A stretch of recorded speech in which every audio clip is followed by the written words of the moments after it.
What's happening? Happy Wednesday.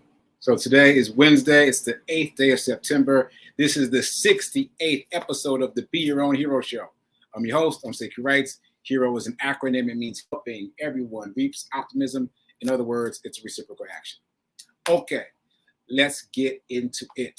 Today is Wednesday. That means it's Workout Wednesday here on the Be Your Own Hero Show. And what an apropos day. Like, the timing could not be better for it to be Workout Wednesday, and it also to be day 100 of my charity run. 100 days. I still can't believe it.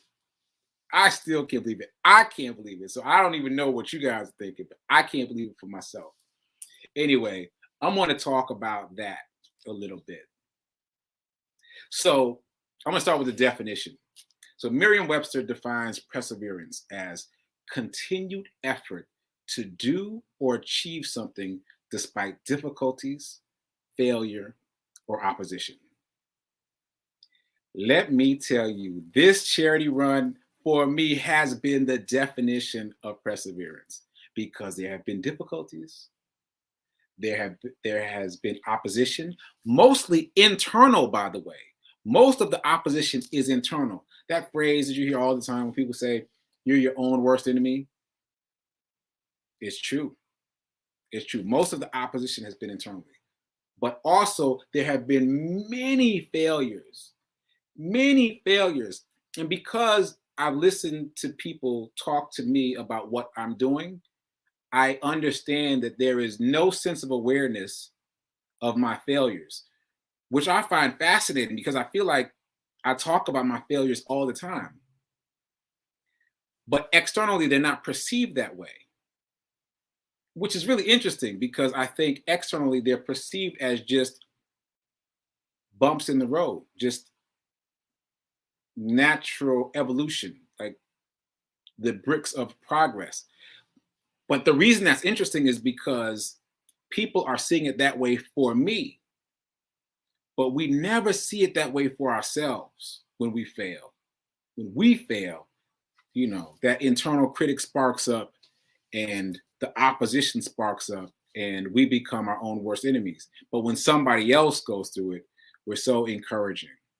So I think what I'm going to do is remind you of a couple of the things that were failures for me, because you might be looking at me right now as someone who has completed day 100. Sorry, it gets me hype every time. Day 100 of a charity run, and be like, oh man, I could never do that. That's so far beyond. But let me remind you of some things. And if this is your first time seeing the show, you'll hear these stories for the first time. But here's one of my favorites. I used to jog at Fisk University. Shout out to Fisk. It's my mom's alma mater, my aunt's alma mater. There's like 5 people in my family that graduated from Fisk. Anyway, I used to jog in the mornings at Fisk. And my Morehouse brother, shout out to Jason Curry, he works at Fisk, and he often jogs in the morning too. Now, Jason was on the Morehouse track team. I was on the high school track team, not the Morehouse track team. So when I would run into Jason on the track, I kind of be like, oh man. Because Jason would get out there and he would just bang out 3 miles, like bat, bat, bat, like it was nothing, right? This is what Sekou used to do. Sekou would see that Jason was out on the track, right, before me, and Sekou would just wait. I would just wait. I would get to the track and stand where I was. I would wait for him to come around, and then I would jump right in with him. Like, hey, man, I had the nerve to try to chat him up, too. He's already tired. I'm trying to chat him up. Hey, man, what's going on? How's everything going? So we would jog around 1 lap. I would get back to the place where I started, and I would stop. I'd be like, go ahead, man. Go ahead. And then I would walk.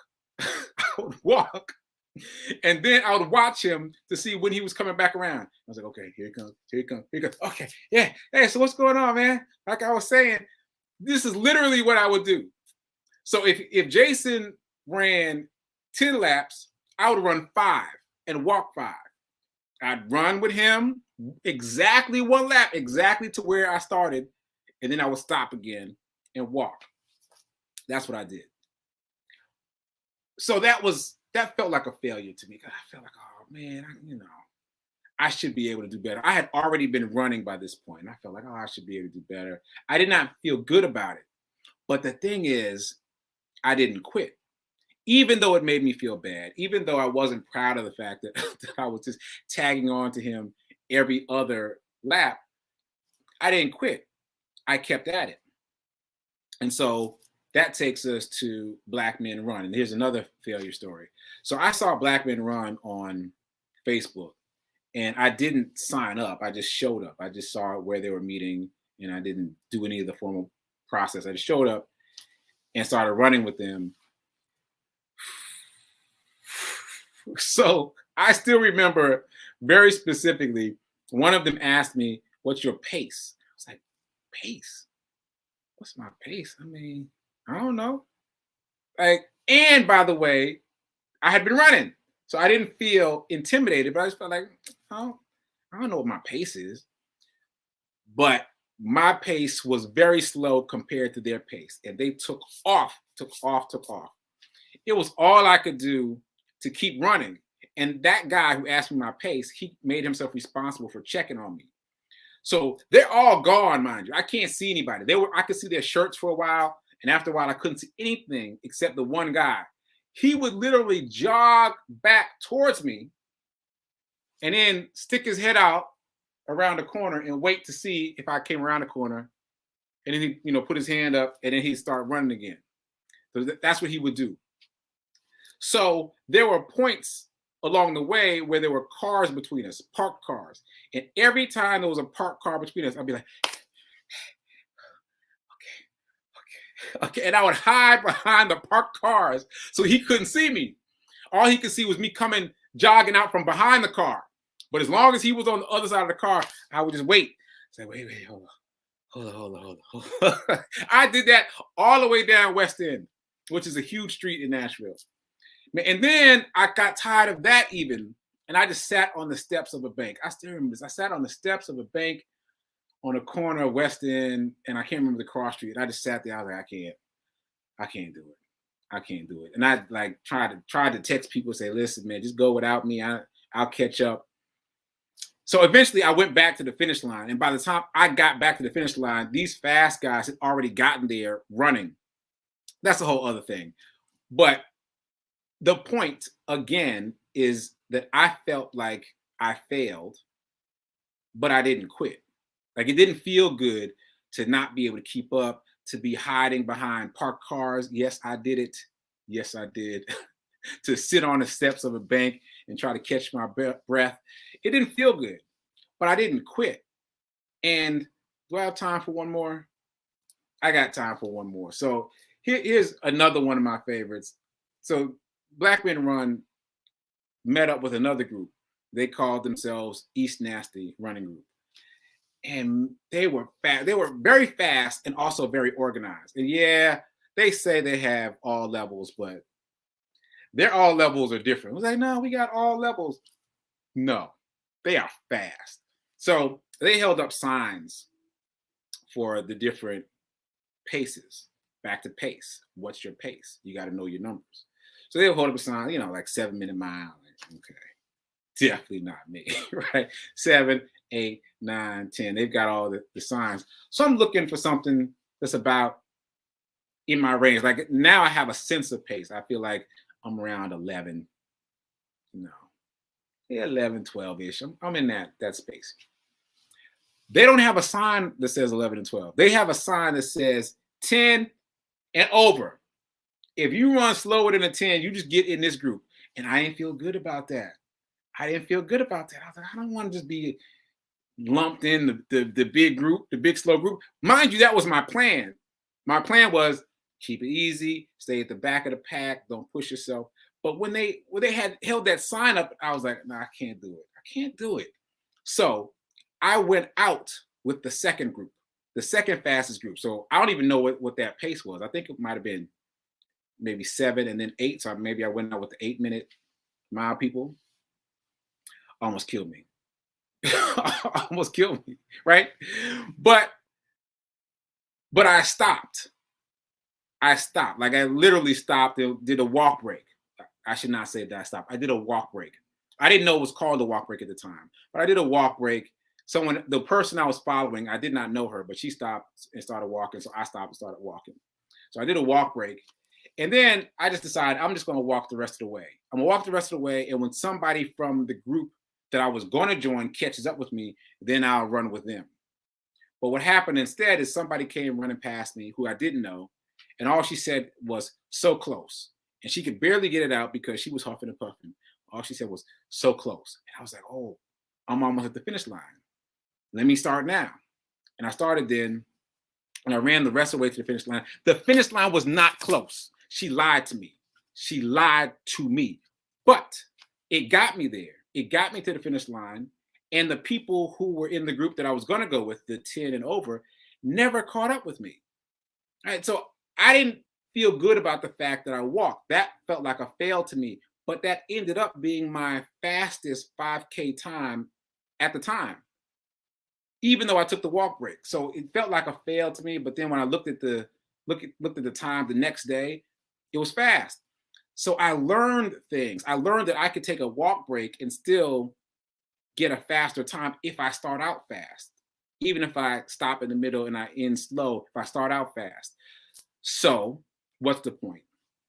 The point is the lessons are in the failures. That's the point.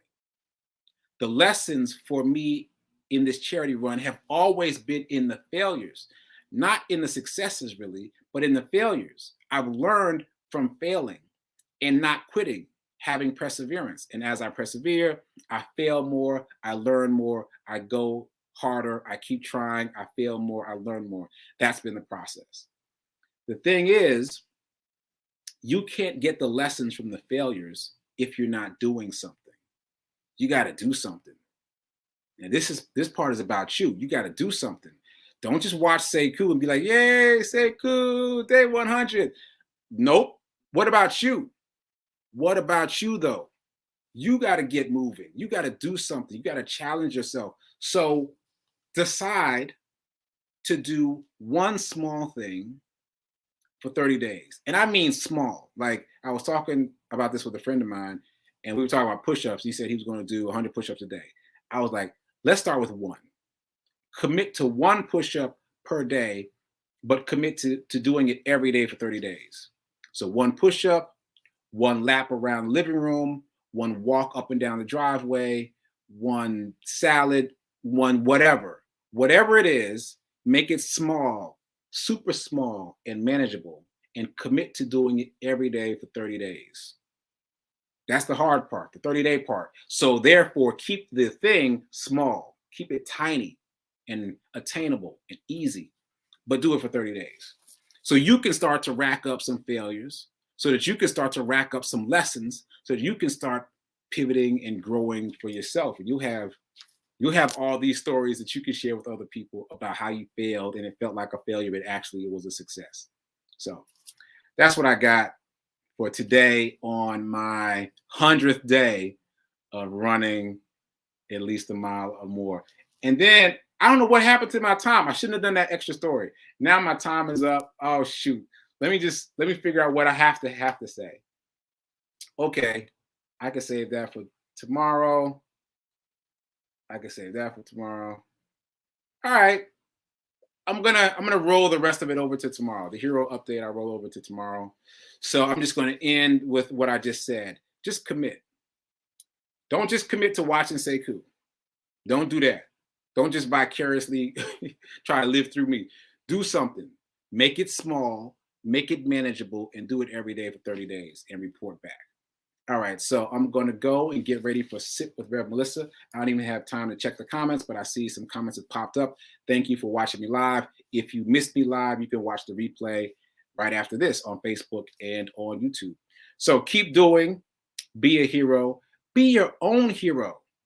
Shock yourself. Shock yourself. But you got to do something to shock yourself. You got to commit something. You got to try something. But you will be surprised at what you're capable of. And there I go, starting up again. Be a hero, keep doing, and remember that now, right now, is better than perfect. And most of all, most important, be your own hero. All right. I'll see you at Sit with Rev. Melissa, and I'll see you tomorrow for Tally Thursday. All right. Later.